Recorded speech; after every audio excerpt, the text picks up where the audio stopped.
Hello friends, आप देख रहे हैं YouTube channel chemistry with car. आज के लेक्चर में हम देखेंगे SN2 रिएक्शन के बारे में। हालांकि लेक्चर नंबर 63 में SN2 रिएक्शन के बारे में हमने बहुत कुछ देखा था।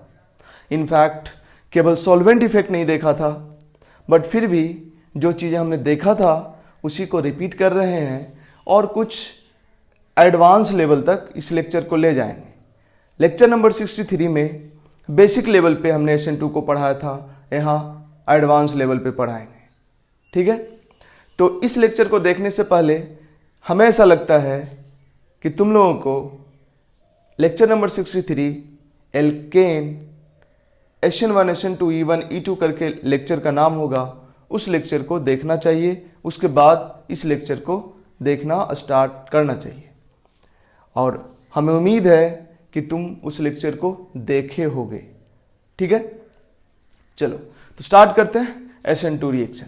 हमने बोर्ड पे लिख लिया है ताकि टाइम कम लगे, क्योंकि ये चीज़ें हम पहले बता चुके हैं। उसी को थोड़ा एडवांस लेवल पे ले जाएंगे, टाइम कम लगे इसलिए हमने पहले से लिख लिया है और इसके बाद और तो लिखना ही पड़ेगा। देखते हैं, जो न्यूक्लियोफिलिक सब्स्टिट्यूशन होता है, हम पढ़ रहे हैं अल्काइल हैलाइड का रिएक्शन। अल्काइल हैलाइड दो तरह का सब्स्टिट्यूशन मेनली शो करता है, SN1 substitution and SN2 substitution. Alkyl halide mainly nucleophilic substitution show करता है और न्यूक्लियोफिलिक सब्स्टिट्यूशन में दो तरह का सब्स्टिट्यूशन होता है, unimolecular nucleophilic substitution and bimolecular nucleophilic substitution. पिछले लेक्चर्स में हमने देखा था यूनिमोलिकुलर न्यूक्लियोफिलिक सब्स्टिट्यूशन के बारे में। आज देखेंगे बाईमोलिकुलर न्यूक्लियोफिलिक सब्स्टिट्यूशन के बारे में। बड़ा सिंपल है। यूनिमोलिकुलर न्यूक्लियोफिलिक सब्स्टिट्यूशन में क्या होता था, रिएक्शन का जो RDS होता था उसका मोलिकुलरिटी 1 होता था, इसलिए बोलते थे यूनिमोलिकुलर न्यूक्लियोफिलिक सब्स्टिट्यूशन। यूनिमोलिकुलर वहीं से बढ़ आया था। SN2 में क्या होगा, जो RDS होगा उसमें 2 मोलिकुल इन्वॉल्व होगा। इसका मतलब RDS का मोलिकुलरिटी क्या होगा, 2 होगा, इसलिए इसको बोलते हैं bimolecular nucleophilic substitution. Nucleophilic substitution तो होगा, न्यूक्लियोफाइल की जगह पर न्यूक्लियोफाइल तो आएगा, बट RDS में 2 मोलिकुल इन्वॉल्व होगा, इसलिए इस तरह से अगर रिएक्शन हुआ तो हम बोलेंगे बाईमोलिकुलर न्यूक्लियोफिलिक सब्स्टिट्यूशन। इसलिए इस लेक्चर को देखने के पहले लेक्चर नंबर 63 जरूर देख लो। चलो, तो ये है सबस्ट्रेट, न्यूक्लियोफाइल हमने दिया, न्यूक्लियोफाइल अटैक किया, लिविंग ग्रुप निकल गया, सब्स्टिट्यूशन हो गया। ये तो ओवरऑल रिएक्शन लिखा हुआ है। ये हुआ कैसे है इसको भी हम देखेंगे। एक्चुअली SN2 रिएक्शन ना सिंगल स्टेप में होता है, मतलब ये एक ही स्टेप में हुआ है। एक ही स्टेप में होने का मतलब न्यूक्लियोफाइल का अटैक करना और लिविंग ग्रुप का निकलना, ये दोनों एक ही स्टेप में होगा। जबकि SN1 में क्या होता था, लिविंग ग्रुप निकल जाता था, कार्बोकेटायन बन जाता था, उसके बाद न्यूक्लियोफाइल का अटैक होता था। अगर इस तरह से रिएक्शन हो कि लिविंग ग्रुप निकल जाए, कार्बोकेटायन बन जाए, उसके बाद न्यूक्लियोफाइल का अटैक हो, तो उसको बोलेंगे SN1 मैकेनिज्म। और अगर लिविंग ग्रुप का निकलना और न्यूक्लियोफाइल का अटैक दोनों साइमल्टेनियस हो, लिविंग ग्रुप का निकलना, न्यूक्लियोफाइल का अटैक दोनों साइमल्टेनियस हो, और ऐसे होते होते लिविंग ग्रुप निकल जाए, न्यूक्लियोफाइल जुड़ जाए, इस दोनों के बीच का जो ट्रांजिशन स्टेट है क्या होगा, ये इसका निकलना, इसका अटैक करना, मतलब इसका दूर जाना और इसका पास आना। ये दूर जा रहा है, दूर जा रहा है, ये पास आ रहा है, पास आ रहा है, और ये तीनों ग्रुप जो है हाइड्रोजन, ड्यूटेरियम और मिथाइल, ये धीरे धीरे ऐसे सीधा हो रहा है। क्यों सीधा हो रहा है, क्योंकि ये निकल रहा है और ये इधर से इंटर कर रहा है, तो ये धीरे धीरे सीधा तो होगा। धीरे धीरे सीधा होकर एक बीच का ट्रांजिशन फेज आया जिसमें लिविंग ग्रुप थोड़ा निकल गया था, न्यूक्लियोफाइल थोड़ा आ गया था, और इस तरह का हो गया है।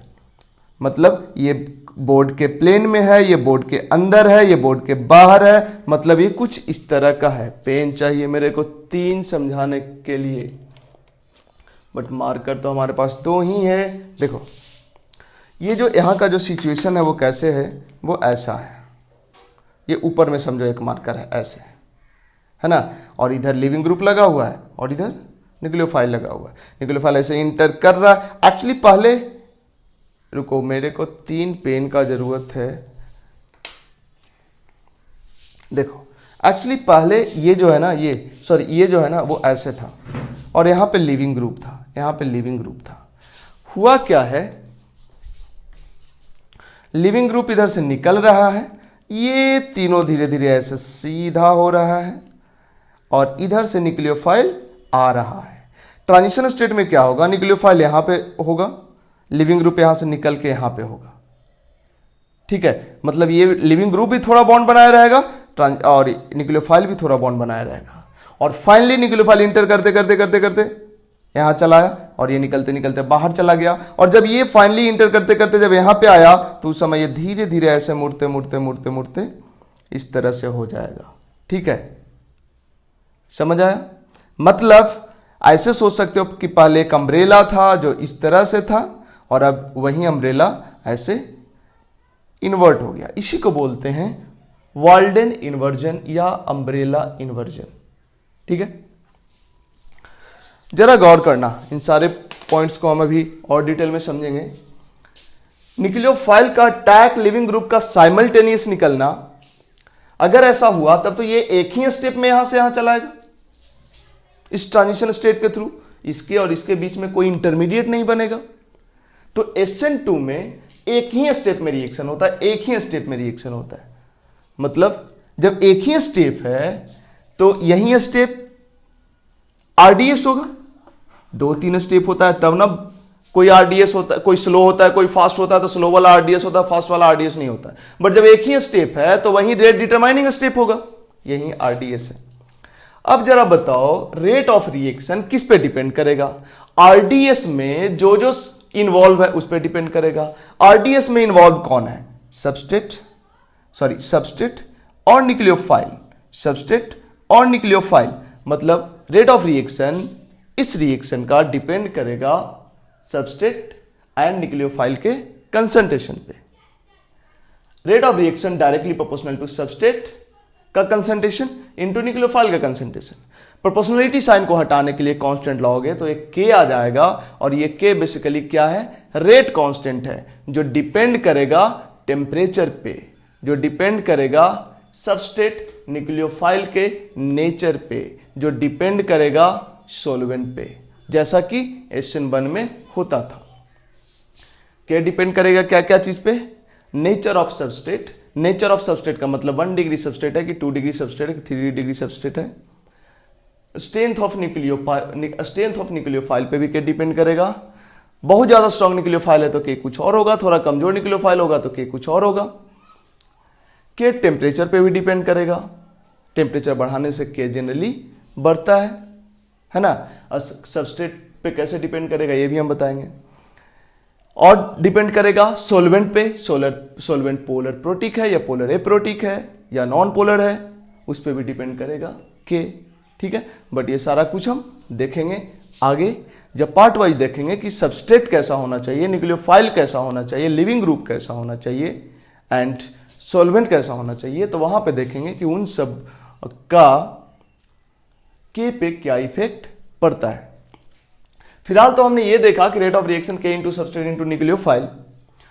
अब मोलेकुलरिटी क्या होता है? RDS में नंबर ऑफ मोलेकुल, RDS में जितना मोलेकुल इन्वॉल्व होता है उसी को मोलेकुलरिटी बोलते हैं। RDS जब एक ही स्टेप ही है तो वही RDS है, इसमें कितना मोलेकुल इन्वॉल्व है? 2 मोलेकुल इन्वॉल्व है, एक न्यूक्लियोफाइल एक सबस्ट्रेट। इसका मतलब इस रिएक्शन का मोलेकुलरिटी क्या हुआ? 2 हुआ। ओवरऑल रिएक्शन का जो रेट ऑफ रिएक्शन होता है इसमें सबस्ट्रेट का पावर और न्यूक्लियोफाइल के पावर के सम को ऑर्डर बोलते हैं। तो इस रिएक्शन का ओवरऑल ऑर्डर क्या होगा? 2 होगा। मोलेकुलरिटी भी 2, ऑर्डर भी 2। Generally molecularity and order same होता है, बट एक मिनट, एलिमेंट्री रिएक्शन के लिए मोलेकुलरिटी एंड ऑर्डर सेम होता है। एलिमेंट्री रिएक्शन मतलब ऐसा रिएक्शन जो एक ही स्टेप में हो। कॉम्प्लेक्स रिएक्शन के लिए मोलेकुलरिटी एंड ऑर्डर सेम भी हो सकता है, अलग अलग भी हो सकता है। तो जो SN2 है ये तो एलिमेंट्री रिएक्शन है, एक ही स्टेप में हो रहा है। जो SN1 है वो कॉम्प्लेक्स रिएक्शन है, तो वहां पे मोलिकुलरिटी और ऑर्डर अलग अलग हो सकता है।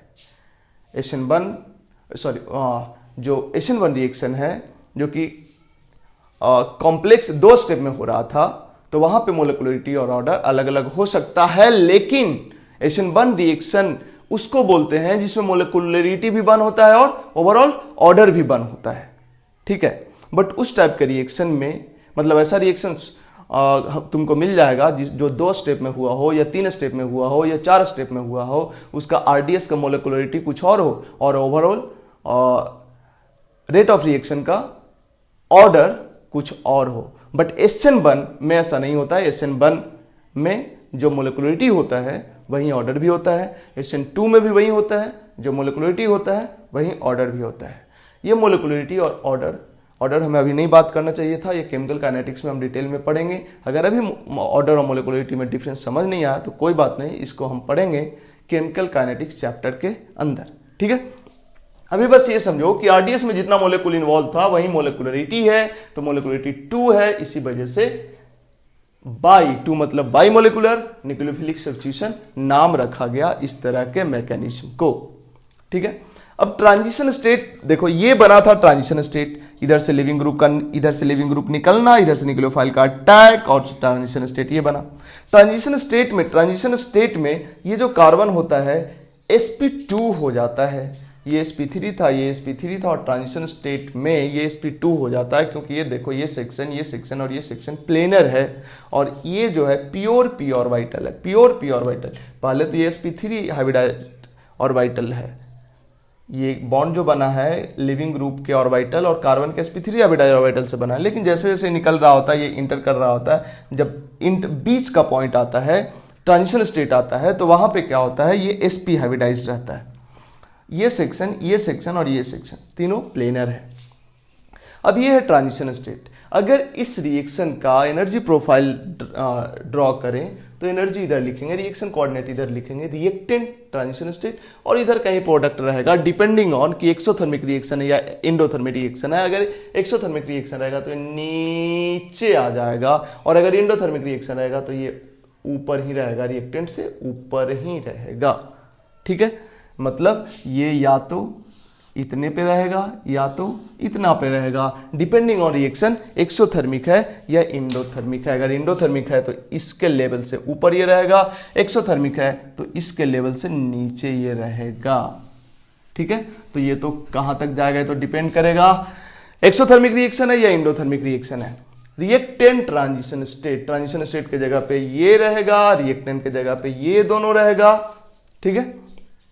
अब देखो, अब ये वाला होता है activation energy. Rate of reaction किसी रिएक्शन का रेट उसके एक्टिवेशन एनर्जी पे डिपेंड करता है। तो अगर एक्टिवेशन एनर्जी ज्यादा रहा तो रेट ऑफ रिएक्शन कम होगा, एक्टिवेशन एनर्जी कम रहा तो रेट ऑफ रिएक्शन ज्यादा होगा। एक्टिवेशन एनर्जी कम कब होगा, ये छोटा कब होगा, जब ट्रांजिशन स्टेट स्टेबल होगा। सोचो अगर ट्रांजिशन स्टेट स्टेबल हुआ, ट्रांजिशन स्टेट का स्टेबल होने का मतलब ट्रांजिशन स्टेट का एनर्जी कम होना, ट्रांजिशन स्टेट का एनर्जी कम होने का मतलब है कि ये नीचे आ जाना ऐसे। अगर ये नीचे आ गया तो एक्टिवेशन एनर्जी कम हो जाएगा, जिसके वजह से रेट ऑफ रिएक्शन बढ़ जाएगा। बट ये नीचे कब आएगा, कब ट्रांजिशन स्टेट का एनर्जी कम होगा, तब ट्रांजिशन स्टेट का एनर्जी कम होगा जब ट्रांजिशन स्टेट स्टेबलाइज होगा। ट्रांजिशन स्टेट का स्टेबलाइज होने का मतलब क्या है, ट्रांजिशन स्टेट का स्टेबलाइज होने का मतलब है इसका स्टेबलाइज होना। इसका स्टेबलाइज होने का मतलब क्या है, ये जो पी ऑर्बिटल है, अगर ये पी ऑर्बिटल किसी के साथ रेजोनेंस कर लेता है तो रेजोनेंस से क्या होता है, कंपाउंड स्टेबलाइज होता है। अब जरा गौर करना, ये पी ऑर्बिटल कहीं भी किसी के साथ रेजोनेंस कर लिया तो ये ट्रांजिशन स्टेट स्टेबलाइज हो जाएगा, और ट्रांजिशन स्टेट स्टेबलाइज हो गया तो ट्रांजिशन स्टेट ऊपर ना होकर थोड़ा नीचे हो जाएगा, जिसके वजह से एक्टिवेशन एनर्जी कम हो जाएगा और रेट ऑफ रिएक्शन बढ़ जाएगा। मतलब अगर ट्रांजिशन स्टेट का पी ऑर्बिटल कहीं भी रेजोनेंस में आया तो रेट ऑफ रिएक्शन बढ़ जाएगा। कहीं भी ट्रांजिशन स्टेट का पी ऑर्बिटल रेजोनेंस में आया तो उस सबस्टेट के साथ SN2 बहुत बढ़िया होगा। यह बड़ा इंपॉर्टेंट पॉइंट है, ध्यान देना। एक पॉइंट और हमने बोला था, हाँ हमने क्या बोला, rate of reaction directly proportional to stability of transition state. Transition state जितना ज्यादा स्टेबल होगा रेट ऑफ रिएक्शन उतना ज्यादा होगा। और ट्रांजिशन स्टेट की स्टेबिलिटी क्या चीज से देखेंगे, रेजोनेंस से। ट्रांजिशन स्टेट में जो पी ऑर्बिटल है ये अगर रेजोनेंस में आ जाए तो ट्रांजिशन स्टेट बहुत ज्यादा स्टेबलाइज हो जाएगा। एग्जाम्पल भी हम दिखाएंगे। एक और फैक्टर है जिसपे SN2 का रेट डिपेंड करता है, हिंड्रेंस। अगर हिंड्रेंस ज्यादा हुआ तो रेट ऑफ रिएक्शन कम होता है। हिंड्रेंस का मतलब क्या है, जब न्यूक्लियोफाइल यहाँ पे इंटर कर रहा होगा तो अगर इंटर करने में ये जो मिथाइल ग्रुप है, ये जो हाइड्रोजन है, ये ड्यूटेरियम अगर ज्यादा प्रॉब्लम क्रिएट करे, इसको इंटर करके अटैक करना पड़ेगा ना, तो अगर यहाँ पे क्राउडिंग ज्यादा हो, ये मिथाइल हो, ये भी मिथाइल हो, ये भी मिथाइल हो, तो उस केस में न्यूक्लियोफाइल का घुसना मुश्किल हो जाएगा। तो उस केस में अटैक ही जब मुश्किल होगा तो रेट ऑफ रिएक्शन क्या हो जाएगा, कम हो जाएगा। तो अगर हिंड्रेंस ज्यादा हो मोलेकुल में, जिस कार्बन पे न्यूक्लियोफाइल का अटैक होना है उस कार्बन पे उसके चारों तरफ हिंड्रेंस हो, तो ऐसे केस में रेट ऑफ रिएक्शन कम होता है। तो रेट ऑफ रिएक्शन SN2 का कितने चीजों पे डिपेंड किया, मेनली दो चीजों पे। एक हिंड्रेंस पे, हिंड्रेंस कम होगा तो रेट ऑफ रिएक्शन ज्यादा होगा, हिंड्रेंस ज्यादा होगा तो रेट ऑफ रिएक्शन कम होगा। और दूसरा डिपेंड किया क्या चीज पे, रेजोनेंस पे। अगर ट्रांजिशन स्टेट में जो पी ऑर्बिटल बन रहा है वो पी ऑर्बिटल अगर रेजोनेंस में हुआ तो रेट ऑफ रिएक्शन ज्यादा होगा। और अगर ये दोनों फैक्टर कंट्राडिक्ट करे तो ट्रांजिशन, ये दोनों फैक्टर कंट्राडिक्ट करे, रेजोनेंस वाला और हिंड्रेंस वाला, तो जनरली विनर होता है रेजोनेंस वाला फैक्टर। ठीक है, थोड़ा सा शॉर्टकट हम ले चल रहे हैं क्योंकि पहले हमने बात किया है। अभी के लेक्चर में नया चीज कौन आया है, नया चीज आया था रेजोनेंस वाला फैक्टर। ठीक है, अदरवाइज बाकी चीजें हम पहले डिस्कस कर चुके हैं लेक्चर नंबर 63 में। अब नीचे हम दो एग्जांपल लिए, इसके बाद हम ढेर सारा एग्जांपल लेने वाले हैं। ये दो एग्जांपल लिए, तुमसे पूछे किसके साथ SN2 फास्टर रेट से होगा।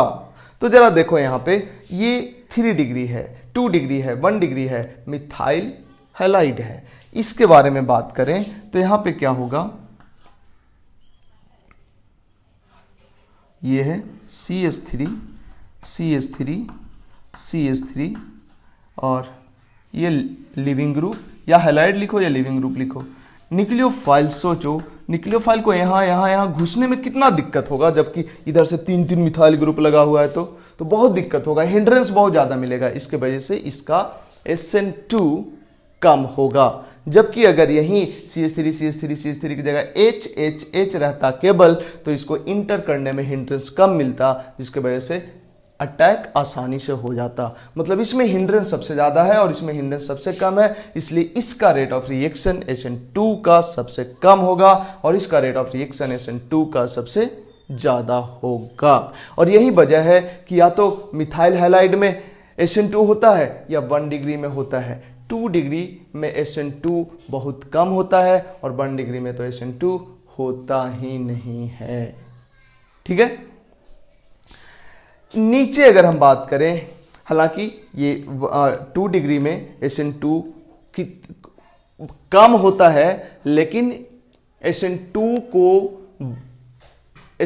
को जो कम होता है उसको कुछ बढ़ा सकते हो अदर फैक्टर्स को कंट्रोल करके, जो आगे हम देखेंगे। और इसमें तो होता ही SN2, कोई दिक्कत नहीं, इसमें भी SN2 होता है, इसमें SN2 नहीं होता है, इसमें SN2 कम होता है। इस दोनों की बात करें तो इस दोनों में कहां पे SN2, किसका SN2 ज्यादा होगा। अगर हम देखें, अच्छा इसकी बात करें तो ये 3 डिग्री अल्काइल हैलाइड था, ये 2 डिग्री अल्काइल हैलाइड था और ये 1 डिग्री अल्काइल हैलाइड था। मतलब जिस कार्बन से हैलाइड जुड़ा है वो कार्बन एक और कार्बन से जुड़ा है तो 1 डिग्री कहलाएगा। जिस कार्बन से हैलाइड जुड़ा है वो कार्बन अगर 2 कार्बन से जुड़ा है तो 2 डिग्री कहलाएगा। जिस कार्बन से हैलाइड जुड़ा है वो कार्बन अगर 3 कार्बन से जुड़ा है तो 3 डिग्री हैलाइड कहलाएगा। अब जरा गौर करो, ये भी 1 डिग्री अल्काइल हैलाइड ही है, ये भी 1 डिग्री अल्काइल हैलाइड ही है, क्योंकि जिस कार्बन से हाइड्रोजन जुड़ा है वो कार्बन एक कार्बन और से जुड़ा हुआ है, जिस कार्बन से हाइड्रोजन जुड़ा है वो एक कार्बन और से जुड़ा हुआ है। ठीक है, तो ये दोनों 1 डिग्री अल्काइल हैलाइड ही है। तो अगर हिंड्रेंस की बात करें तो दोनों में तो हिंड्रेंस सेम मिलेगा। कैसे हिंड्रेंस सेम मिलेगा, जरा गौर करना। ये कार्बन है, कार्बन के साथ हाइड्रोजन लगा है, कार्बन है, कार्बन के साथ हैलोजन लगा है, इस कार्बन से एक ET लगा है और 2 हाइड्रोजन लगा है। यहाँ पे देखो ना, इस कार्बन से एक तो ये ET लगा है इथाइल ग्रुप, और यहाँ पे 2 हाइड्रोजन लगा है। तो यहाँ पे एक लगा है ET और एक लगा है 2 हाइड्रोजन लगा है, यही है ये वाला। इसकी अगर बात करें तो ये कैसा है, ये है X, ये हाइड्रोजन हाइड्रोजन, और इसको ET ना लिख के अगर इस तरह से लिखें ये। अब तुम जरा देखो हिंड्रेंस वाइज देखो तो दोनों में हिंड्रेंस सेम है लगभग। यहाँ पे न्यूक्लियोफाइल का अटैक और यहाँ पे न्यूक्लियोफाइल का अटैक, दोनों लगभग सेम है हिंड्रेंस। तो हिंड्रेंस से तो डिसाइड ही नहीं होगा, क्यों? हिंड्रेंस से, स्टेरिक हिंड्रेंस से तो डिसाइड ही नहीं होगा कि अटैक किस पे होगा। तो अब देखो यहाँ पे जो ट्रांजिशन स्टेट बनेगा, लिविंग ग्रुप का निकलना, न्यूक्लियोफाइल के जुड़ते हुए जो ट्रांजिशन स्टेट ये वाला बनेगा, यहाँ पे जो ट्रांजिशन स्टेट बनेगा उस दोनों ट्रांजिशन स्टेट को जरा ऑब्जर्व करो तो समझ आएगा। यहाँ पे जो ट्रांजिशन स्टेट बनेगा, देखो हम ट्रांजिशन स्टेट बना रहे हैं सिंपली, ट्रांजिशन स्टेट, इसका ट्रांजिशन स्टेट बनेगा H और ये है तुम्हारा न्यूक्लियोफाइल माइनस डेल्टा, और ये है तुम्हारा leaving group X minus delta. ये हुआ पहले वाला का ट्रांजिशन स्टेट। इसका अगर ट्रांजिशन स्टेट बनाए तो क्या होगा, सब कुछ यहीं रहेगा, सब कुछ यहीं रहेगा, केबल केबल केबल यहाँ पे एक डबल बॉन्ड आ जाएगा, और इधर न्यूक्लियोफाइल तो इधर जुड़ते रहेगा ही, और इधर लिविंग ग्रुप निकलते रहेगा ही। ठीक है, केवल यहाँ पे एक डबल बॉन्ड आ जाएगा। अब ये जो डबल बॉन्ड है ना, इस p ऑर्बिटल के साथ रेजोनेंस करेगा, जबकि यहाँ कोई डबल बॉन्ड नहीं है जो p ऑर्बिटल के साथ रेजोनेंस करे। तो ये दोनों ट्रांजिशन स्टेट में ये वाला ट्रांजिशन स्टेट ज्यादा स्टेबल होगा, क्योंकि इसमें रेजोनेंस इन्वॉल्व है। रेजोनेंस में ये p ऑर्बिटल इन्वॉल्व है। तुम जानते हो कि रेजोनेंस से कंपाउंड स्टेबलाइज होता है, तो ये दोनों में ये ज्यादा स्टेबल हो ट्रांजिशन स्टेट होगा। Stability of transition state, stability of transition state, तो चूंकि इस ट्रांजिशन स्टेट का स्टेबिलिटी ज्यादा है, इसके ट्रांजिशन स्टेट का स्टेबिलिटी ज्यादा है, मतलब इसका ट्रांजिशन स्टेट नीचे रहेगा, मतलब एक्टिवेशन एनर्जी कम होगा, इसका मतलब रेट ऑफ रिएक्शन ज्यादा होगा। इसका मतलब इस दोनों में इसका रेट ऑफ रिएक्शन ज्यादा होगा। ओवरऑल कंक्लूजन ये निकला, हिंड्रेंस कम होगा अगर तो रेट ऑफ रिएक्शन ज्यादा होगा, और ट्रांजिशन स्टेट का p ऑर्बिटल अगर रेजोनेंस में चला जाए तब भी रेट ऑफ रिएक्शन ज्यादा होगा। ये था अभी तक जो बोर्ड पे लिखा हुआ था वो सबका एक्सप्लेनेशन। हालांकि कुछ और चीज है इसमें, नहीं, आई थिंक हमने डिस्कस कर लिया। अब हम देख लेते हैं स्टीरियोकेमिस्ट्री का। स्टीरियोकेमिस्ट्री मतलब न्यूक्लियोफाइल का अटैक किधर से होगा, कॉन्फ़िगरेशन क्या होगा, वगैरह वगैरह। तो हम ये सब को एक बार हम मिटाएंगे।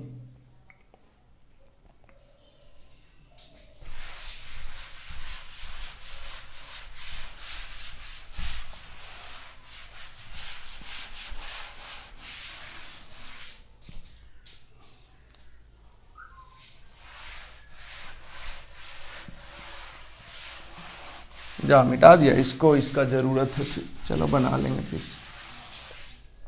देखो SN2 में क्या होता है, ये by the way leaving group है और ये है मिथाइल। एक एग्जांपल लेके समझते हैं। ये है H और ये है D। लिविंग ग्रुप को कोई पर्टिकुलर लिविंग ग्रुप ही रखते हैं, जैसे हैलोजन है तो बाय द वे Br है। अब जरा सोचो, नहीं पर्टिकुलर लिविंग ग्रुप, हाँ पर्टिकुलर लिविंग ग्रुप को ही रखते हैं। इधर हम इसका अटैक करा रहे हैं OH माइनस के साथ, मतलब न्यूक्लियोफाइल ये है, सबस्ट्रेट ये है। होगा क्या, ये इसका अटैक और इसका लीव करना दोनों साइमल्टेनियस होगा, और फाइनली ध्यान देना जरा, इधर से जुड़ता जाएगा और जुड़ जाएगा। देखो जुड़ गया। इधर से जब जुड़ेगा ना तो ये जो मिथाइल है जो बोर्ड के प्लेन में ऐसे है, ये धीरे धीरे धीरे ऐसे हो जाएगा। ये Br माइनस बन के निकल गया और ये जो दोनों H और D इस तरह से है, ये धीरे धीरे धीरे धीरे ऐसे हो जाएगा। मतलब जो बोर्ड के अंदर था बोर्ड के अंदर ही रहेगा, बट मुड़ जाएगा केवल। H ऐसे हो जाएगा और D ये हो जाएगा। ठीक है ना। अब जरा देखो, और Br माइनस बाहर प्लस Br माइनस, यही होगा। अब जरा गौर करना, इसमें एक बड़ा अच्छा चीज है। यहां पे जरा देखो,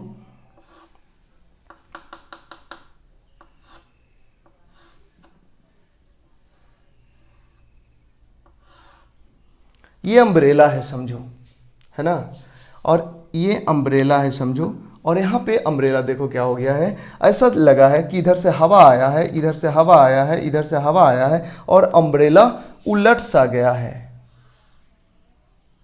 अम्ब्रेला उलट सा गया है, देखो। नहीं, ऐसा लगता है कि इधर से हवा आया है और अम्ब्रेला उलट गया है। इसी को बोलते हैं अम्ब्रेला इन्वर्जन, या इसको बोलते हैं वॉल्डेन इन्वर्जन। मॉलिक्यूल इन्वर्ट हो गया है, इसलिए हमने यहां पे लिखा है इन्वर्जन ऑफ मॉलिक्यूल। मतलब जब भी SN2 होता है तो इन्वर्जन ऑफ मॉलिक्यूल होता है। SN1 में हमने बताया था कि 50% इन्वर्जन एंड 50% रिटेंशन होता है, बट यहां पे क्या होगा, कंप्लीट इन्वर्जन होता है, इन्वर्जन ऑफ मॉलिक्यूल, जिसको वॉल्डेन इन्वर्जन बोलते हैं, अम्ब्रेला इन्वर्जन भी बोलते हैं।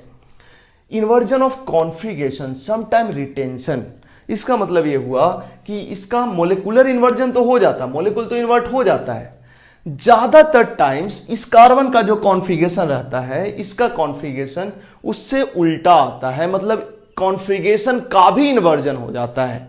बट कुछ एक टाइम ऐसा हो सकता है कि मोलिकुल इन्वर्ट हुआ हो बट कॉन्फिगरेशन इन्वर्ट नहीं हुआ हो। Inversion of configuration some time retention, मतलब जनरली कॉन्फिगरेशन भी बदल जाता है, लेकिन कुछ टाइम ऐसा हो सकता है कि मॉलिक्यूल का इन्वर्जन हुआ हो बट कॉन्फिगरेशन नहीं बदला हो। वो कौन सा केस होगा हम बताएंगे तुमको, और कब होगा। देखो अभी इसका कॉन्फिगरेशन जरा चेक करो, इसका कॉन्फिगरेशन क्या है, 1 नंबर ये, 2 नंबर ये, 3 नंबर ये S है, इसका कॉन्फिगरेशन पक्का R आएगा, अदरवाइज तुम चेक कर लो, 1 नंबर, 2 नंबर, 3 नंबर R है। अब देखो मोलिकुल का भी इन्वर्जन हुआ है, मोलिकुल भी ऐसे से ऐसे हो गया है, और कॉन्फिगरेशन का भी इन्वर्जन हुआ है। लेकिन हमने बोला है कि मोलिकुल का इन्वर्जन तो SN2 में होगा ही हमेशा, कॉन्फिगरेशन का इन्वर्जन कुछ बार नहीं भी होगा। रिटेंशन का मतलब इन्वर्जन नहीं होना, तो कुछ ऐसा भी होगा कि SN2 हुआ है बट कॉन्फिगरेशन नहीं बदला है, बट मोलिकुलर इन्वर्जन हमेशा होगा। बट कॉन्फिगरेशन कब नहीं बदलेगा और कब बदलेगा उसको समझते हैं। अगर लिविंग ग्रुप का प्रायोरिटी और न्यूक्लियोफाइल का प्रायोरिटी सेम हो तो कॉन्फिगरेशन जरूर बदलेगा, लेकिन अगर लिविंग ग्रुप का प्रायोरिटी और न्यूक्लियोफाइल का प्रायोरिटी सेम नहीं हो, अलग अलग हो, तो कॉन्फिगरेशन नहीं बदलेगा मॉलिक्यूल का इन्वर्जन होने के बावजूद भी। प्रायोरिटी का मतलब क्या होता है, जब इसका कॉन्फिगरेशन लिख रहे हैं तो इस चारों में इसका क्या प्रायोरिटी है, 1 है ना, 1 2 3। जब इसको निकाल के जब OH जुड़ गया, ये जुड़ गया है, इस चारों में OH का क्या प्रायोरिटी है, 1 है, मतलब इसका भी प्रायोरिटी 1 था और इसका भी प्रायोरिटी 1 है। अगर लिविंग ग्रुप का और न्यूक्लियोफाइल का प्रायोरिटी सेम रहे और वैसे केस में मॉलिक्यूलर इन्वर्जन हो तो कॉन्फिगरेशन जरूर इन्वर्ट हो जाएगा। लेकिन अगर लिविंग ग्रुप का प्रायोरिटी और न्यूक्लियोफाइल का प्रायोरिटी सेम ना हो तो वैसे केस में मॉलिक्यूलर इन्वर्जन होने के बावजूद भी कॉन्फिगरेशन का इन्वर्जन नहीं होगा। यहां पे 2 एग्जाम्पल हमने लिखा है। यहां पे लिविंग ग्रुप है जिसका की प्रायोरिटी क्या है, 1 है। अगर इसको ये हट जाए और यहां पे SH आ जाए, उस केस में SH का प्रायोरिटी क्या होगा, 1 होगा, मतलब SH का, न्यूक्लियोफाइल का और लिविंग ग्रुप का प्रायोरिटी 1 है। ऐसे केस में SN2 होगा तो मोलिकुलर इन्वर्जन भी होगा और कॉन्फिगरेशन का इन्वर्जन भी होगा। यहां पे जरा गौर करो, यहां पे Cl का प्रायोरिटी क्या है, 2 है, यहां पे Cl का प्रायोरिटी 2 है, और जब ये OH आ जाएगा, अरे नहीं, ये एग्जाम्पल को हमको बदलना पड़ेगा। देखो इसको कर दो H और इसको कर दो OMe। अब जरा देखो, यहां पे Cl का प्रायोरिटी क्या है, 2 है, लेकिन जब OMe अटैक करेगा और Cl निकल जाएगा, यहां पे HD कर दो, OMe अटैक करेगा और Cl निकल जाएगा, तो उस केस में OMe का प्रायोरिटी क्या हो जाएगा, OMe का प्रायोरिटी 1 हो जाएगा। अभी इसका प्रायोरिटी 2 है, 1 नंबर, 2 नंबर, 3 नंबर, लेकिन ये निकल के जब ये आएगा तो इसका प्रायोरिटी 1 हो जाएगा। मतलब 2 प्रायोरिटी वाले को 1 प्रायोरिटी वाले से रिप्लेस कर रहे हो। अगर ऐसा हुआ, मतलब दोनों लिविंग ग्रुप और न्यूक्लियोफाइल का प्रायोरिटी सेम नहीं हुआ, तो ऐसे केस में मोलिकुलर इन्वर्जन तो हो जाएगा, मोलिकुलर इन्वर्ट जरूर हो जाएगा, बट कॉन्फ़िगरेशन उसका जो पहले था वहीं रहेगा, कॉन्फ़िगरेशन नहीं बदलेगा। तो ये एक पॉइंट है जिसको समझना चाहिए एडवांस पॉइंट ऑफ व्यू से। इन्वर्जन ऑफ मॉलिक्यूल होगा but not inversion of configuration. ऐसा कब होगा, जब लिविंग ग्रुप और न्यूक्लियोफाइल का प्रायोरिटी सेम ना हो। ठीक है, तो ये था स्टीरियोकेमिस्ट्री। बढ़ते हैं थोड़ा आगे।